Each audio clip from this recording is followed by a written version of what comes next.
우리 다 함께 기도하심으로 우리 주일 예배 하나님 앞에 영광 돌리시겠습니다. 잠시 기도드리시겠습니다. 하나님 아버지 감사드립니다.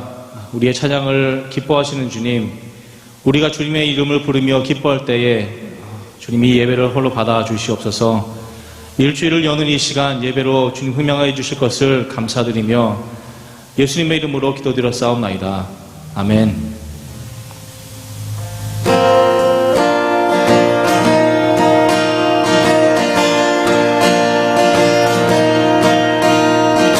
오랫동안 모든 죄 가운데 빠져 더럽기가 없던 우리들 아무 공로 없이 구원함을 얻어 하나님의 자녀 지금 되었네.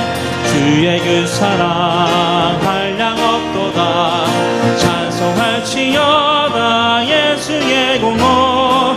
주의 그 사랑 한량없도다. 찬송할지어다 예수의 공로.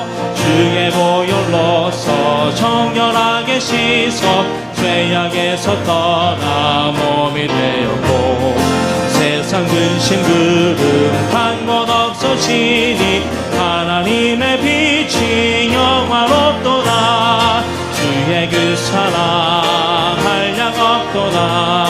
찬송할지어다 예수의 공로. 주의 그 사랑 한량없도다.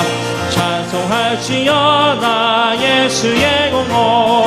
죄의 깊은 잠과 뜬 세상의 꿈을 벗어겠지어다 나의 친구여.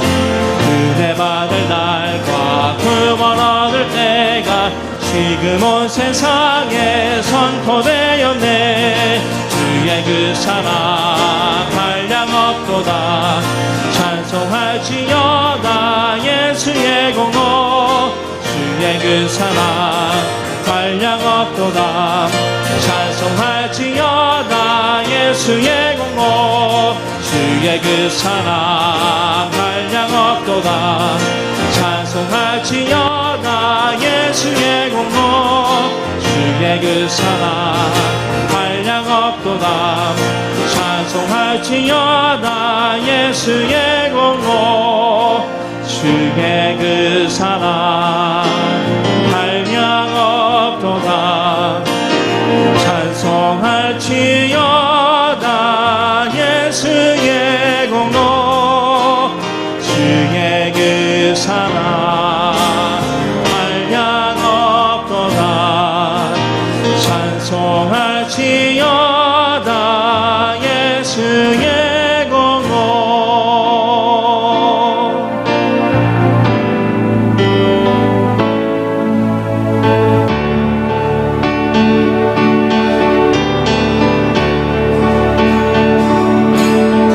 예수로 나의 구주 삼고 성령과 피로써 거듭나니 이 세상에서 내 영혼이 하늘의 영광 누리도다. 이것이 나의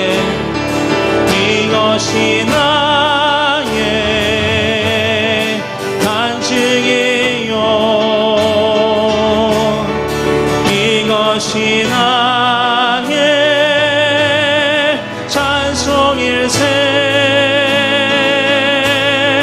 나 사는 동안 끊임없이 구주를 찬송하리로다.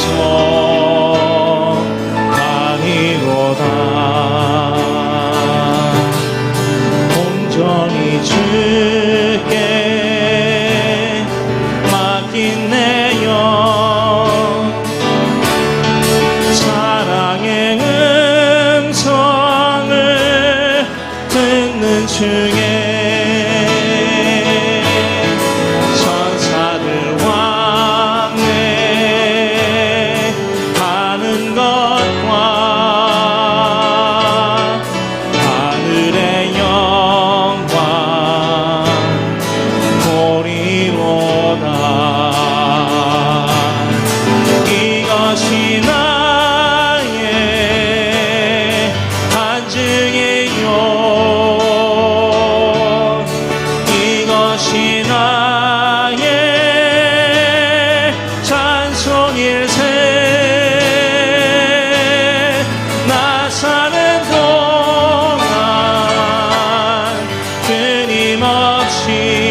느림으로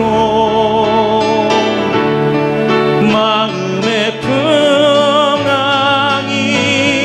잔잔하니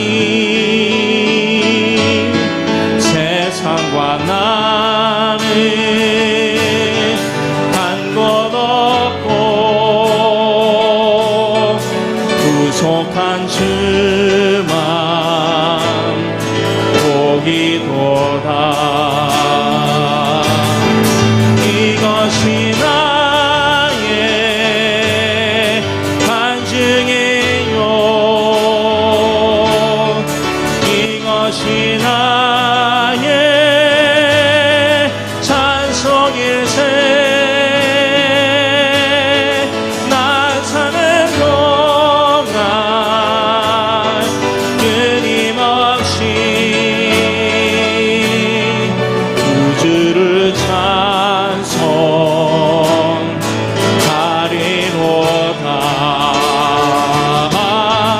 이것이 나의 간증이요, 이것이 나의 찬송일세. 나 사는 동안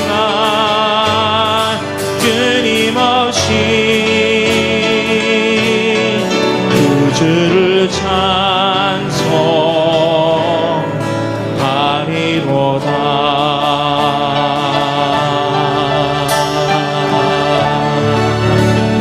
아멘.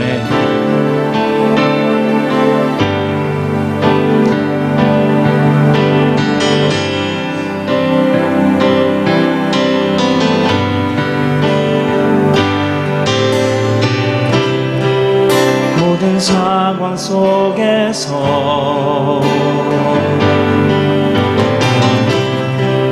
주를 찬양할지라.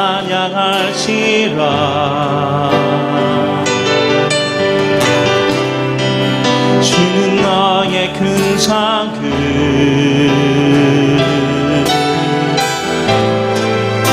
큰 도움이시라.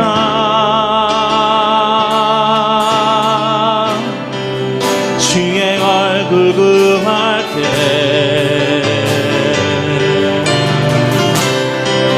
주의 영을 부으사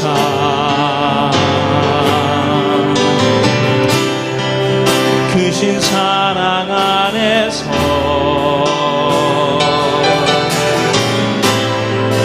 주를 보게 하소서.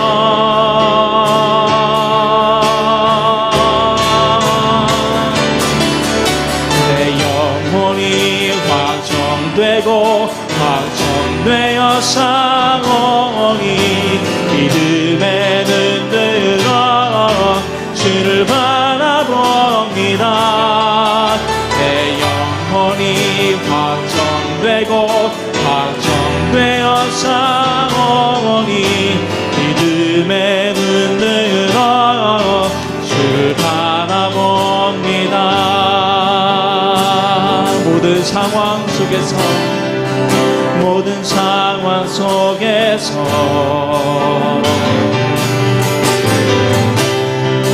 주를 찬양할지라.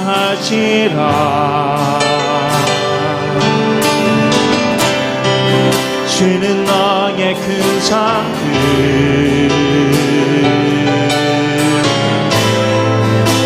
큰 도움이시라.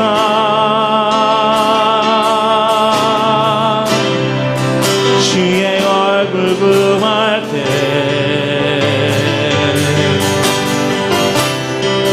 주의 영을 부으사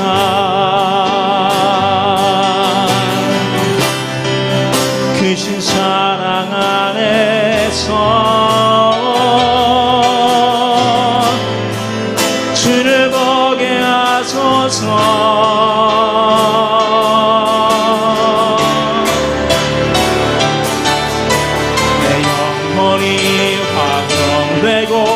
확정되어 싸우니 믿음에 눈들어 주를 바라봅니다. 영혼이 완성되고 완성되어 싸우니 믿음의 눈 들어 주를 바라봅니다. 내 영혼이 완성되고 완성되어 싸우니 믿음의 눈 들어 주를 바라봅니다. 내 영혼이 완성되고 완성되어 싸우니 믿음의 눈 들어 주를 바라봅니다.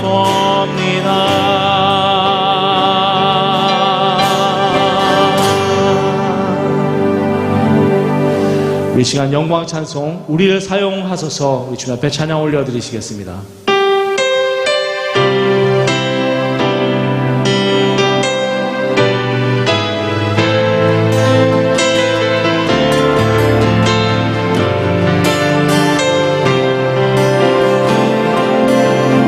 우리에게 소원이 하나인데 주님 다시 오시 그날까지 우리 가슴에 새긴 주의 십자가 사랑 나의 교회를 사랑케 하네. 주의 교회를 향한 이 마음 희생과 포기와 가난과 고난 하물며 주님조차 우릴 막을 수 없네. 우리 교회는 이 땅의 희망 교회에게 예배 때에 우리 사용하소서. 진정한 풍의 날 오늘 임하도록 우리 사용하소서. 교회를 교회에게 예배 때에 우릴 사용하소서. 진정한 풍의 날 오늘 임하도록 우릴 사용하소서.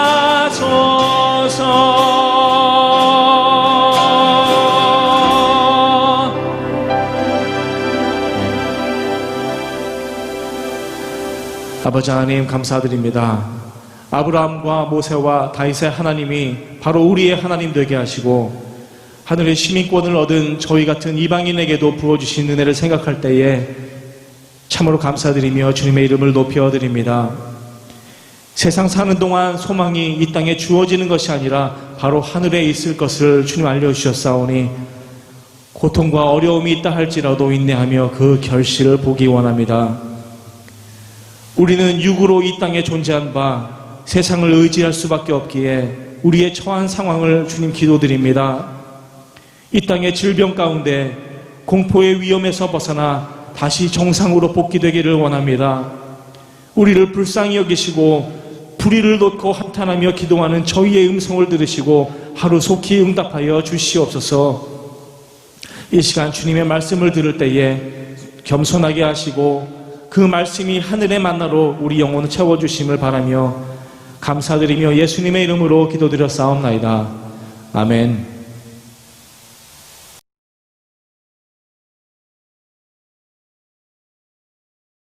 할렐루야. 사랑하는 성도 여러분, 지난 한 주간도 잘 지내셨습니까?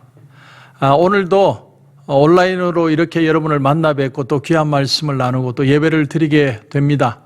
언제가 될지 모르지만 우리가 희망을 가지고 다시 회복되는 그 시간을 위해서 우리가 기도하며 나가야 될 줄로 압니다. 광고 말씀 드립니다. 첫째는 우리가 야외 예배를 계속 오전 8시에 한번 드리고 있습니다. 여러분들 오시는 분들은 한 5분 일찍 여러분들 오시고 또 날씨가 추운 관계로 차에서 여러분이 예배를 드릴 수도 있습니다. 차에서 예배를 드리시는 분은 FM 92.9MHz로 알고 있는데 92.9로 맞추시면 여러분들이 예배를 드리실 수가 있습니다. 커피 브레이크 사무엘상의 발견 1월 26일부터 시작이 됩니다. 1월 26일 화요일 오전 10시부터 12시까지 그리고 수요일에는 오후 7시 반 이렇게 2번 모임이 있겠습니다. 온라인 줌으로 운영이 되고 우리 등록 문의는 정혜란, 윤선영, 송현주 집사님에게 문의해 주시고 여러분들이 참여하실 수 있겠습니다. 많이 여러분 또 참여하시고 또 도움이 되시기를 부탁을 드립니다. 2021년 신년 특세가 계속되고 있습니다. 다시 뛰는 한 해 그런 주제를 가지고 지난 한 주간 우리가 특세를 가졌고 또 이번 주 한 주도 특세를 가집니다. 여러분 끝까지 참여하시고 또 은혜 받고 기도하는 귀한 시간이 되기를 바랍니다. 2021년 개인 세금 보고를 위한 헌금 증명서가 필요한 분들은 게시판 앞에 신청서가 준비되어 있습니다. 그것을 작성하셔서 헌금함에 넣어주시면 여러분들 내용을 만들어 드립니다. 그러면 사무실에 오셔서 여러분이 픽업해 가시면 되겠습니다. 그리고 아직도 2021년 가져가지 않으신 분이 있다면 여러분 꼭 픽업해서 가시기를 바랍니다. 감사합니다.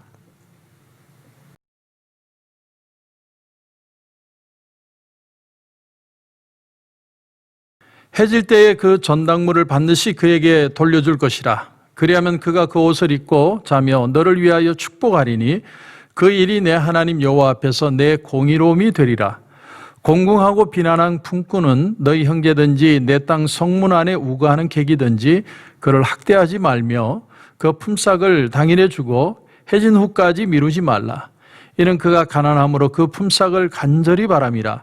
그가 너를 여호와께 호소하지 않게 하라. 그렇지 않으면 그것이 내게 죄가 될 것임이라.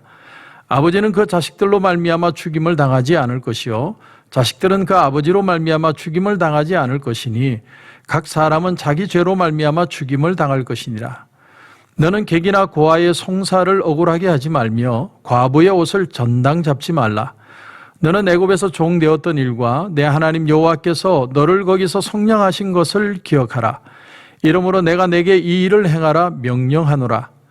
내가 밭에서 곡식을 벨 때에 그 한 뭇을 밭에 잊어버렸거든. 다시 가서 가져오지 말고 나그네와 고아와 과부를 위하여 남겨두라. 그리하면 내 하나님 여호와께서 내 손으로 하는 모든 일에 복을 내리시리라.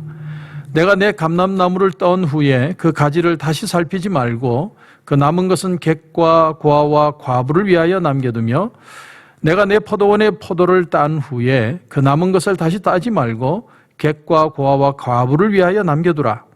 너는 애굽 땅에서 종되었던 것을 기억하라. 이러므로 내가 내게 이 일을 행하라 명령하노라. 아멘. 깨어진 유리창 이론이라는 글이 한국의 모 신문에 실린 적이 있습니다. 깨어진 유리창 이론이라는 건 어느 날 밤 어느 가게에 어떤 사람이 돌을 던져서 그 가게 유리창을 깨버렸습니다. 근데 그 주인이 그 유리창을 갈지 않고 종이로 대충 막아둔 겁니다. 스카이 테이프를 붙여서. 그랬더니 그 유리를 막아준 종이 하나 때문에 그 가게의 이미지도 나빠지고 그러다 보니까 그 거리의 이미지가 나빠지고 나중에는 그 거리에 불량배들이 우글우글거리는 거리가 되었다. 그런 얘기입니다. 만약에 그 주인이 그 유리를 그 다음날 아침에 빨리 갈고 오히려 서비스를 개선했더라면 오히려 그 가게는 더 잘 되지 않았을까 이런 생각을 해봅니다. 저는 이런 생각을 해봅니다. 우리 사회 속에 깨어진 유리창과 같은 부분이 어딜까? 우리가 깨어진 유리창처럼 무심한 부분이 과연 어느 부분일까? 저는 그것이 사회의 약자들이 아닐까라고 생각합니다. 사회의 약자. 약자는 과연 여러분 얼마만큼 이해하시고 얼마만큼 그것을 여러분 생각하고 계십니까? 지난주에 한국에서 국회에서 민식이법이라는 것이 통과가 되었습니다. 민식이법이 뭐냐면 학교 앞에서는 25km 이하로 서행을 해야 된다는 거예요, 차가. 그래서 이 차가 서행을 하고 25km를 지키고 가고 있는데 갑자기 민식이가 튀어나와서 그 차에 받쳐서 죽은 거예요. 그런데 민식이법은 뭐냐면 비록 그 법을 지켰지만 그럴지라도 그 아이를 죽인 사람을 처벌할 수 있게 해달라는 법이에요. 거기에 대해서 참 많은 얘기들이 있습니다. 왜냐하면 부모 입장에서야 무슨 법을 갖다 붙여도 그게 다 용서가 되고 다 이해가 되지 않겠죠. 내 자식이니까. 하지만 법은 이성적이어야 하지 않느냐 하는 여론들이 참 많은 겁니다. 사람의 미움의 감정이라는 건 한 사람 그 사람이 싫어지면 그 사람의 가족, 그 사람이 사는 도시까지 다 꼴보기 싫어지는 거죠. 그게 사람의 감정이라는 겁니다. 제가 아버지가 목회를 하실 때 그 교회에 직업 여성이 교회를 나올 때가 있었습니다. 낮 예배도 아니고 저녁 예배에 조용히 교회에 왔다가 조용히 예배만 드리고 떠났습니다. 그런데 소문이 난 거예요. 어떻게 알았는지. 누가 그것을 떠버리고 그 사람 앞에서 얘기한 것도 아니에요. 소문만 났습니다. 그런데 어느 날부터인가 그분이 나오지 않더라고요. 그리고 아무도 그분에 대해서 물어보는 사람조차 없었습니다. 그런 어떤 무심함, 무관심. 여러분, 우리에게 약자는 과연 누굴까요? 누가 약자입니까? 성경은 인간관계에 대해서, 이웃관계에 대해서, 특별히 약한 자에 대해서 하나님의 마음이 어떠신가를 우리에게 알려주고 있습니다. 오늘 본문을 통해서 우리는 그러므로 하나님의 마음을 배워야 됩니다. 왜 성경을 공부해야 되느냐? 여러분, 예수를 믿는 것은 우리가 선한 의지와 열심만 가져서 되는 것이 아닙니다. 내가 예수 잘 믿어야지, 내가 열심히 예수 믿어야지, 최선을 다해 믿어야지, 그 생각은 참 귀하지만, 그러나 그 생각만 가지고 하나님의 뜻을 다 이루며 하나님이 기뻐하시는 삶을 살 수 없는 이유가 뭐냐면 하나님의 말씀을 알아야 되기 때문에, 하나님의 말씀을 듣고 하나님의 말씀을 읽고 하나님의 말씀을 깨우치고 그 말씀을 따라 살아가는 삶이 있을 때 하나님이 기뻐하시는 삶을 살 수 있다는 것이죠. 그래서 우리는 오늘도 말씀을 또 읽고 또 묵상하고 또 말씀을 들어야 합니다. 예수님도 그렇게 사셨습니다. 특별히 예수님은 신명기 말씀을 자주 사용하셨습니다. 사람이 떡으로만 살 것이 아니요 하나님의 입으로부터 나오는 모든 말씀으로 살 것이니라. 그 말씀이 신명기 말씀에 나오고요. 예수님이 금식할 때 사단이 와서 시험을 할 때 주 너의 하나님을 시험하지 말라. 그 말씀도 신명기 말씀에 나오는 말씀이고, 너는 마음을 다하고 뜻을 다하고 힘을 다하여 주 너의 하나님을 사랑하라. 그 말씀도 신명기에 나오는 말씀입니다. 예수님께서 구약 성경을 이렇게 읽고 이렇게 적용을 했다면 하물며 신약에 사는 우리 또한 하나님의 말씀, 구약의 말씀을 간과해서는 안 될 것입니다. 우리가 이렇게 한번 생각해 볼 수 있습니다. 사람이 너무 착하면 법을 안 지켜도 된다? 어떻게 생각하십니까? 착한 사람은 교통법규도 안 지키고 세금도 안 내고 무슨 선거법도 안 지켜도 되고, 그러나 그렇지 않죠. 착한 사람도 법을 지켜야 되죠.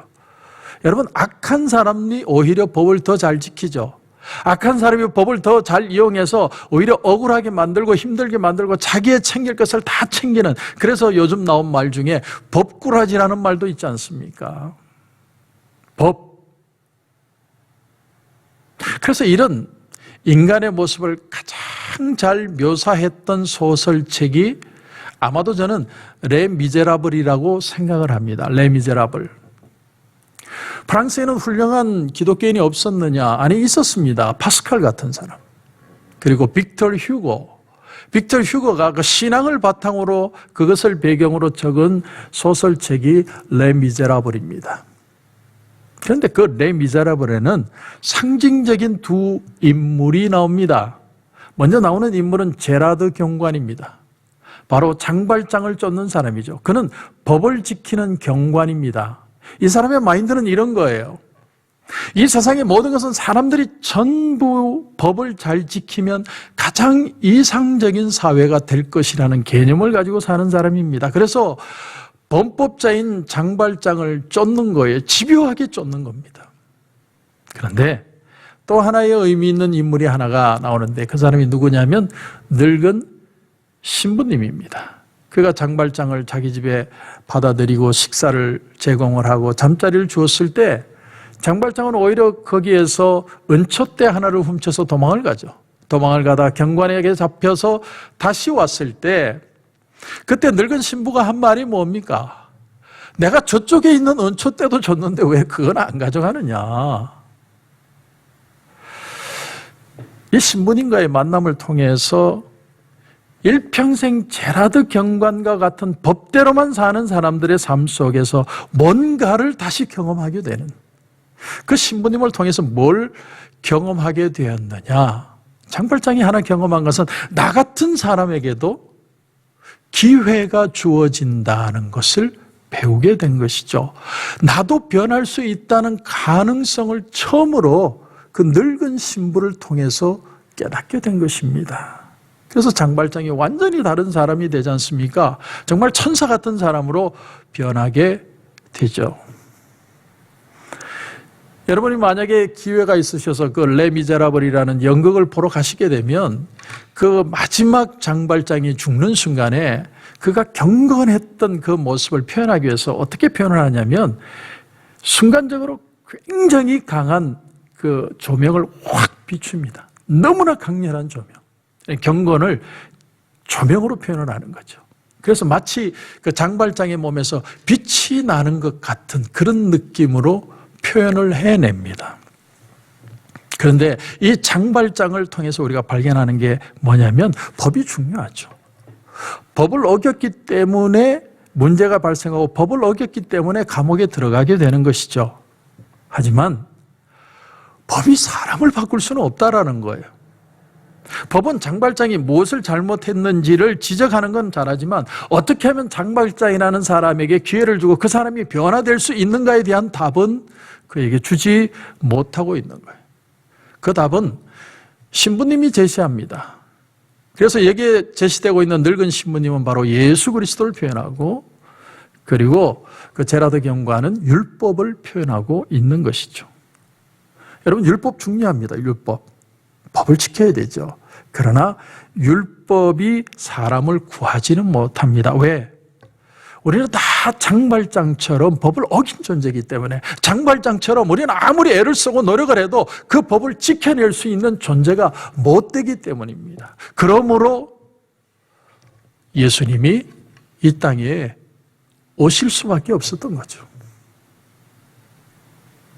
예수님이 때로는 신명기 말씀을 적용을 하시면서도 신명기 말씀보다 더 높은 차원의 말씀에 해석을 주실 때가, 말씀보다 높은 해석의 차원이 아니라 모세가 적용한 말보다 더 높은 차원의 해석을 주실 때가 있었습니다. 그 말씀이 어떤 예가 있냐면, 오늘 우리가 신명기 24장에 읽지는 않았지만 초두에 아내에게 수치되는 일이 있을 때 이혼 정서를 써서 그 아내를 내어버릴 수 있는 규정에 대해서 얘기를 하면서 사람들이 질문을 합니다. 모세는 이렇게 법을 제시를 했는데, 아내를 버릴 수 있다고 했는데 당신은 어떻게 생각합니까?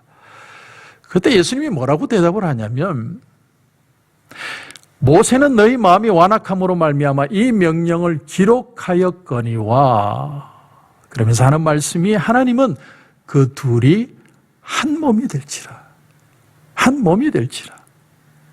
여러분, 여기서 예수님의 생각을 우리가 엿볼 수 있습니다. 예수님은 모세보다도 약 1400년, 500년 후에 나온 분입니다. 그러나 본래 하나님의 뜻을 알고 계신 분이라는 거죠.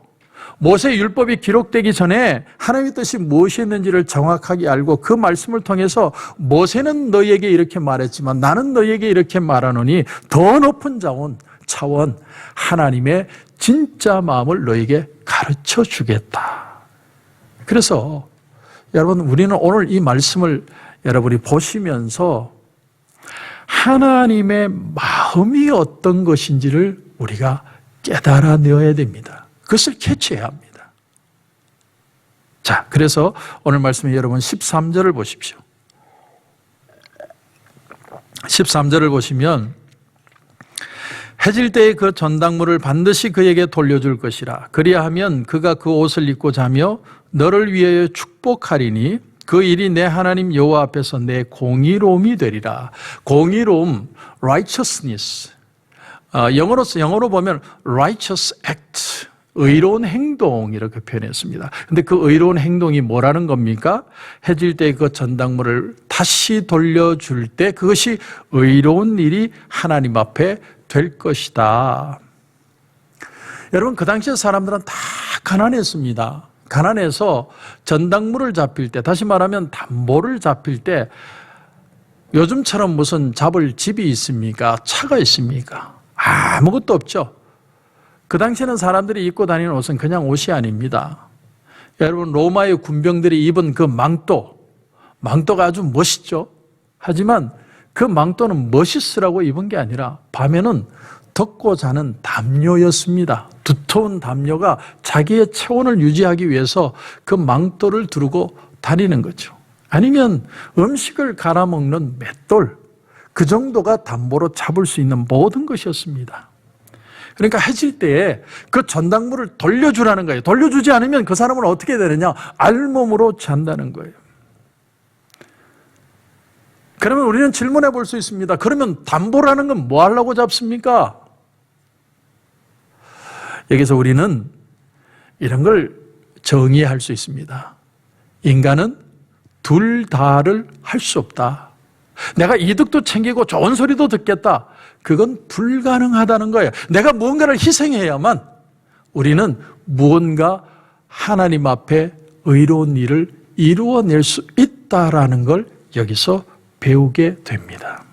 그래서 그가 그 옷을 입고 자며 너를 위하여 축복하리니, 이 가난한 사람이 담보물로 뺏겼던 그 옷을 다시 돌려줘서 그 옷을 입고 자면서 그 사람이 축복하는 말이 내가 담보물을 지고 다시 돌려주지 않아서 얻는 이득보다 더 크다는 거예요. 그 이득이 뭐냐? 그 일이 내 하나님 여호와 앞에서 내 공의로움이 되리라. 하나님이 그것을 들으시고 하나님이 그것을 보신다는 거예요. 그것을 들음으로 내게 축복이 되는 개념. 이게 의롭다 칭함을 받는다는 이야기의 개념이라는 겁니다. 프랑스의 유명한 사회학자가 적은 책 중에 유명한 책, 니 예수스, 니 막스라는 책이 있습니다. 언젠가 한번 제가 예로 들은 것 같은데, 예수도 아니고 막스도 아니다. 니 예수스, 니 막스, 그런 책입니다. 제목은 멋있는데 내용은 별로 볼 게 없고, 그것이 왜 중요하냐면 이 책 하나가 유럽 사람들의 마음을 반영하고 있다라는 겁니다. 유럽 사람들은요, 우리보다 경험이 풍부하죠. 그들의 기독교에 대한 면, 민주주의에 대해서, 모든 것에 대해서 우리보다 경험이 풍부합니다. 미국 역사는 겨우 200년 좀 넘지만 유럽의 역사는 수천 년이 된 거죠. 근데 20세기 들어와서 모든 유럽 사람들이 그런 건 아니겠지만 대다수의 유럽 사람들의 마음을 반영한 것이 뭐냐면 니 예수스, 니 막스. 예수도 아니고 막스도 아니다라는 거예요. 이게 시사하는 게 뭐냐면 그들은 뭔가 사회가 변화될 필요는 느끼고 있었다는 거예요. 그래서 그 변화가 필요해서 뭔가를 적용해서 공산주의도 적용해보고 예수도 적용해보고 기독교도 해봤지만 그것으로 안 되었다라는 겁니다. 그래서 막스도 아니고 예수도 아니더라. 유럽 사람들이 공산주의, 사회주의도 거부를 합니다. 그러나 동시에 그들은 교회도 거부를 했다는 거죠.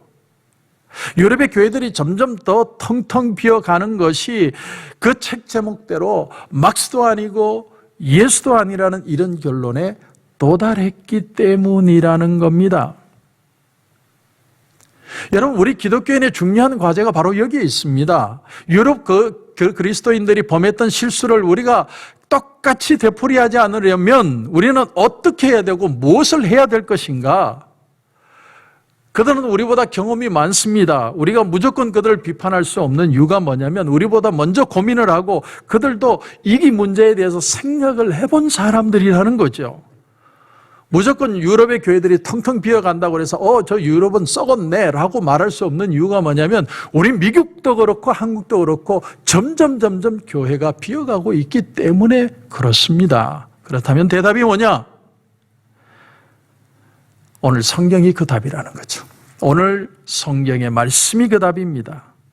유럽인들, 우리보다 먼저 예수를 믿고 먼저 그 문명의 실패를 경험한 그들을 되풀이하지 않으려면 하나님 앞에서도 의롭고 사람들에게도 의로운 삶을 사는 방법밖에 없다라는 거예요. Righteousness, righteous act.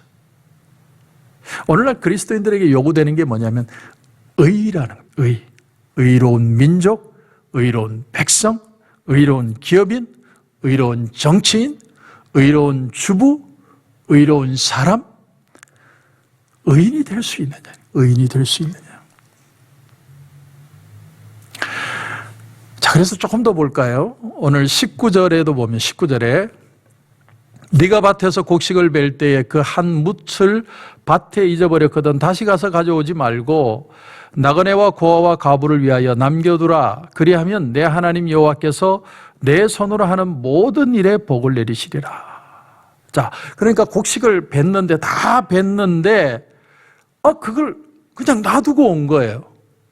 근데 하나님 말씀이 뭐냐면 내가 놔두고 왔네. 그것을 기억하고 다시 돌아가서 가져오지 말라는 거예요. 내버려두라는 거예요. 내버려둬라. 하나님이 있게 하신 데는 이유가 있다라는 거예요. 어느 날 아침인가 제가 아침에 일찍 와서 기도를 하고 하루를 시작하고 이렇게 교회에서 매일 이제 하루를 근무를 하는데 어떤 분이 여기 늘 지나다니면서 제 차가 보이니까 어느 날 저를 찾아오신 것 같아요. 근데 마침 그날 제가 늦잠을 잤어요. 그래서 저를 못 만났대요. 그런데 여러분, 그날 만나지 않은 것이 하나님의 뜻일 수도 있겠다.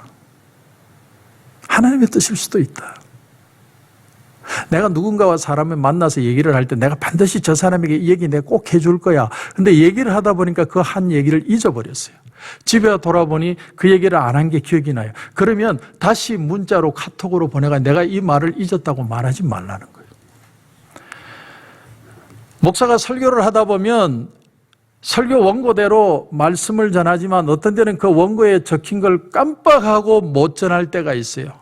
그러면 그게 기억이 났을 때 성도들에게 다시 카톡 해가지고 아이고 내가 이 말씀을 안 전했습니다. 아니면 그 다음 주에 내가 설교에 이걸 빼먹었는데 다시 설교합니다. 그런 얘기 하지 말라는 거예요. 왜? 거기에도 하나님의 뜻이 있을 수 있다라는 거예요. 있을 수 있다. 그래서 여러분 19절 다시 보면 나그네와 고아와 과부를 위하여 남겨두라. 그리하면 내 하나님 여호와께서 내 손으로 하는 모든 일에 복을 내리시리라. 자, 남겨두면 그 남겨둔 곡식만큼 갚아주는 게 아니라 하나님이 뭐라고 축복의 말씀을 하시냐면 그 모든 일에 네 손으로 하는 일에 축복을 주시겠다고 말씀합니다. 자, 20절 또 보시면 내가 내 감람나무를 떤 후에 그 가지를 다시 살피지 말고 그 남은 것은 객과 고아와 과부를 위하여 남겨두며. 우리가 꼭 살펴야 될 게 있습니다. 불은 껐는지 꼭 봐야 되죠. 내가 가스불을 껐는지 거라지 문을 내리고 내가 나왔는지. 항상 저는요 한 번씩 집을 나와서 차를 타고 가다가 돌아갈 때가 있어요. 왜냐하면 거라지 문을 내렸는지가 기억이 안 날 때가 있어요. 그럴 때가 참 자주 있습니다. 그건 우리가 꼭 기억을 해야 되죠. 그러나 가수원의 열매를 떤 후에 내가 열매는 아직 덜 딴 게 있을까 하고 그것을 돌아보지 말라는 거예요. 아마 여러분 중에는 목사님 나는 가수원도 없고 뭐 딸 것도 없고 농사도 안 하는데 내 그것을 어떻게 나에게 적용을 합니까? 나는 도시인인데 어떻게 그것을 적용할 수 있습니까? 여러분 거스름돈을 돌려받을 때 물론 요즘은 코로나 바이러스 때문에 거스름돈 주지도 않지만 거스름돈 돌려받을 때 1센트까지 다 챙겨서 받으려고 하지 말라는 거예요. 악착같이 다 확인해서 마지막까지 다 받아내지 말라는 거예요. 여러분 남이 숨 쉴 수 있는 공간을 주어야 된다는 겁니다. 숨 쉴 수 있는 공간을 주라. 사실 옛날에 우리가 한국에 살 때 전기요금 받으러 사람이 오면요, 그냥 우리는 늘 이렇게 얘기했어요. 내일 오세요. 아니 지금 돈이 있는데도 뭐라고 얘기했냐면 내일 오세요. 아주 그냥 입에 달렸어요. 근데 옛날에 사람들은 얼마나 순진했는지 또 내일이 되면 그 사람이 또 와요. 그 돈 받으러. 그 옷가게 하시는 어느 집사님의 얘기를 제가 들은 적이 있는데 자기 가게의 그 매니저가 히스패닉인데 그렇게 일을 잘한대요. 너무너무 일을 잘해.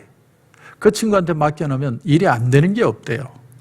그런데 결산을 하다 보면 아주 조금 돈이 빌 때가 있대요. 근데 그분은 모른 척 하셨대요. 모른 척 하셨다. 내가 그 금액을 밝혀내서 확인해서 얻는 이득보다 모른 척하고 그 친구를 데리고 있는 게 더 큰 이득이 있기에 오히려 모른 척했다라는 거예요. 모른 척했다. 여러분 왜 그렇게 해야 되느냐? 왜 그렇게 우리는 살아야 되죠? 하나님이 갚아주신다는 거예요. 근데 어떻게 갚아주시냐? 그 이름 부분을 갚아주는 게 아니라 모든 너의 하는 일에 내가 갚아줄 것이다. 그것이 바로 righteousness입니다. 의를 이루는 것이다. 근데 여러분 이게 말처럼 쉽게 안 돼요. 나도 자다가 아이고 그 손해본 거 자꾸 생각날 때 있습니다. 사람이라서 그게 잊혀지질 않아요. 그래서 하나님이 말씀하십니다. 마지막 절을 보십시오. 마지막 절을 보면 너는 애굽 땅에서 종되었던 것을 기억하라. 종되었던 것을 기억하라. 이러므로 내가 내게 이 일을 행하라. 명령하노라. 우리 하나님은 참 지혜가 풍성한 분입니다. 우리가 어떤 인간인지 하나님 너무 잘 아세요. 얼마나 자기밖에 모르는 존재인지. 그래서 너는 애굽 땅에서 종되었던 것을 기억하라. 과거의 아픔, 과거의 상처, 과거의 고통, 그것을 다시 기억해내라는 말이 아니죠. 과거의 아픔들은 은혜 안에서 다 이전 것은 지나갔으니 보라 새 것이 되었도다. 하지만 내 입장이 과거에 저 사람과 똑같은 입장에 있었다는 그 사실을 기억할 줄 알아야 된다는 거예요. 내가 항상 은혜가 넘치고 내가 항상 평안하고 내가 항상 믿음의 사람이고 항상 의로운 길을 다녔던 사람이 아니었던 거죠. 항상 복받는 사람이 아니었습니다. 나도 방황할 때 있었고 나도 헤맬 때 있었고 나도 주님을 몰랄 때가 있었다라는 사실입니다. 세상에서 방황할 때 나 주님을 몰랐네. 내 뜻대로 행동하며 온갖 죄를 저질렀네. 나도 그럴 때가 있었어요. 그 사실을 기억하고 상대방을 보라는 거죠. 나도 안 믿을 때 있고 나도 저럴 때가 있었다라는 걸 기억한다면 그 사람에게 용서의 손을 베풀 수 있을 것이다. 1945년 10월 히틀러 치하에서 고난을 당하던 교회가 해방을 맞았습니다. 그때 그 교회가 전체 앞에서 참회의 기도문이라는 것을 발표를 했습니다. 4가지를 발표를 했습니다. 여러분 한번 들어보십시오. 첫째, 더욱 용감하게 신앙을 고백하지 못한 죄, 자복합니다. 둘째, 더 진실하게 기도하지 못한 죄, 우리가 자복합니다. 셋째, 더 감사와 기쁨에 넘쳐 살지 못한 것, 회개합니다. 넷째, 더 뜨겁게 사랑하지 못한 것, 우리가 회개합니다. 여러분, 이 기도가 사실은 우리의 기도라고 생각하지 않으십니까? 오늘 말씀을 정리합니다. 우리는 인생을 살면서 잊어버려야 할 것이 있고 기억해야 할 것이 있습니다.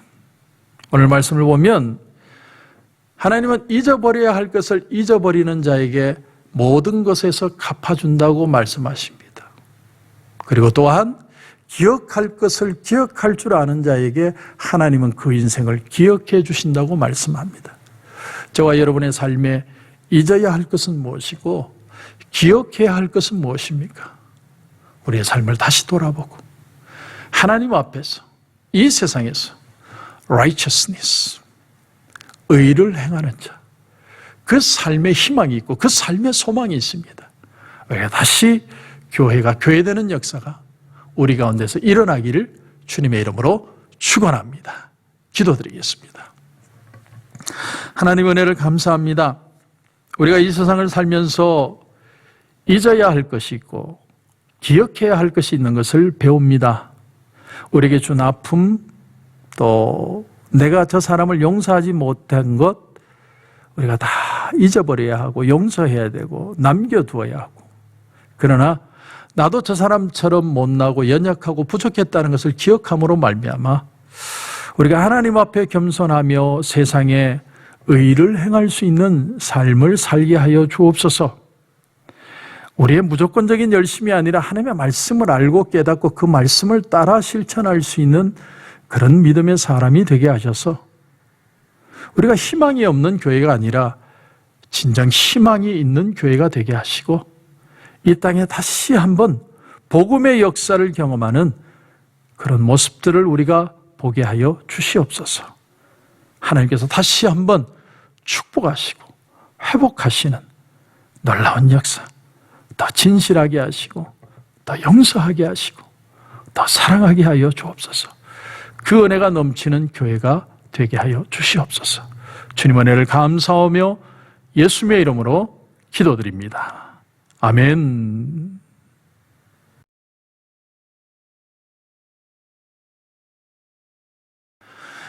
여러분, 아픈 부위에 손을 얹어 주시기 바랍니다. 문제가 있는 분들은 가슴 위에 손을 얹어 주시기 바랍니다. 기도드리겠습니다. 하나님 은혜를 감사합니다. 우리가 돌아보면 우리는 장발장처럼 정말 용서받지 못할 죄인이었는데 하나님 웬 사랑인지 웬 은혜인지 우리를 사랑하시고 불러주셔서 오늘도 용서하시고 오늘도 우리에게 기회를 주신 은혜를 감사합니다. 하나님, 우리가 아픈 부위에 손을 얹었습니다. 머리끝에서 발끝까지 마치 문둥병자처럼 냄새나고 부패한 죄악스러운 모습이지만 주님은 오늘도 우리를 사랑하셔서 우리를 치유하시고 새롭게 하시는 줄 믿습니다. 머리끝에서 발끝까지 세포 하나까지 근육 하나까지 뼈 하나까지도 다시 한번 새로워지는 역사가 일어나게 하여 주시옵소서. 우리의 마음에 묵은 때와 같은 아픔들이 떠나가게 하시고 하나님의 은혜로 새로워지는 역사들 일어나게 하여 주시옵소서. 나사렛 예수 그리스도 이름으로 명하노니 우리 성도들을 묶고 있는 아픔의 세력들은 묶음을 놓고 떠나갈지어다. 주님의 이름으로 선포합니다. 주님의 그 은혜와 그 사랑으로 다시 한번 세임을 얻고 회복되고 치유되는 역사들이 많이 일어나게 하시고 우리도 그 용서받은 자로 이 세상을 담대히 살아가는 축복의 삶이 되게 하여 주시옵소서. 오늘 우리에게 귀한 은혜 주심을 감사하며 예수님의 이름으로 기도드립니다. 아멘.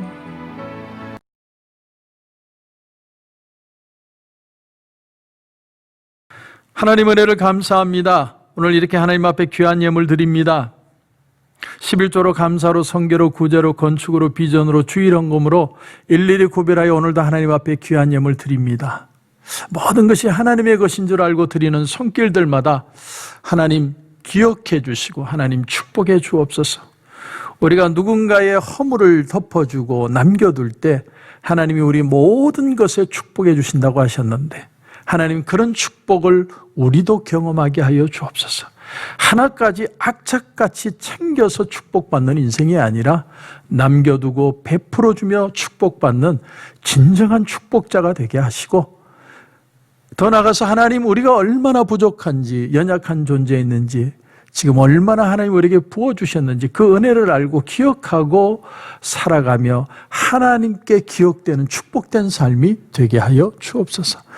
이삭이 그 해에 100배의 축복을 받았다고 했는데 하나님 우리 성도들에게도 그런 축복을 허락해 주시고 세상이 난리와 혼란 속에 아무리 어려운 얘기가 들려온다 할지라도 하나님 고통과 혼란 속에도 살아계신 하나님의 손길을 느끼게 하시고 그 은혜와 능력으로 다시 한번 생명을 얻는 우리 모든 성도들 되게 하여 주시옵소서. 오늘 하나님 우리에게 귀한 은혜 주시고 또 축복하실 걸 감사하며 예수님의 이름으로 기도드립니다. 아멘. 이제는 우리 주 예수 그리스도의 은혜와 우리 하나님 아버지의 무한하신 사랑과 성령님의 감화, 감동, 위로, 충만, 교통하시는 역사가 이제는 잊어버릴 것을 잊어버리고 기억할 것을 기억하며 믿음에 성숙하고 의를 이루는 삶을 살아가기를 소원하는 여기에 고개 숙인 우리 성도들과 가정과 직장과 사업터 위에 이제로부터 영원토록 함께 하시기를 간절히 축원하옵나이다. 아멘. 당신을 기뻐하는 하나님, 당신을 축복하는 하나님, 당신의 웃는 얼굴 속에서 하나님의 웃음 보이네. 당신의 길을 아는 하나님, 당신의 마음을 아는 하나님, 당신이 행복할 수 있도록 하나님 돌보시네. 하나님 신실하시고 그 많은 사랑 당신에게 주길 원하네. 그 하나님 하늘의 삶 새로운 소망을 당신에게 줬다네.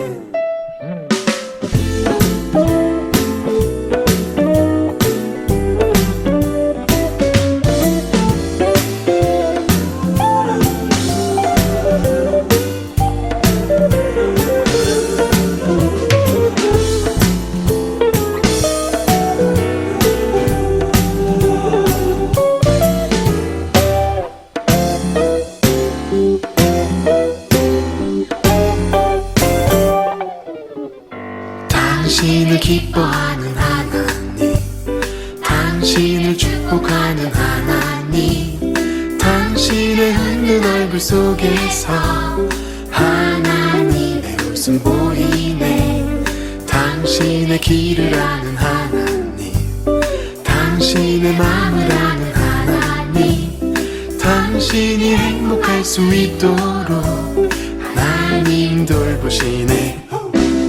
하나님 신실하시고 그 많은 사랑 당신에게 주길 원하네. 그 하나님 하늘의 삶 새로운 소망을 당신에게 준다네. 그 하나님 신실하시고 그 많은 사랑 당신에게 주길 원하네. 그 하나님 하늘의 삶 새로운 소망을 당신에게 준다네. 하늘의 축복을 그대 마음에, 하늘의 축복을 그대 삶 속에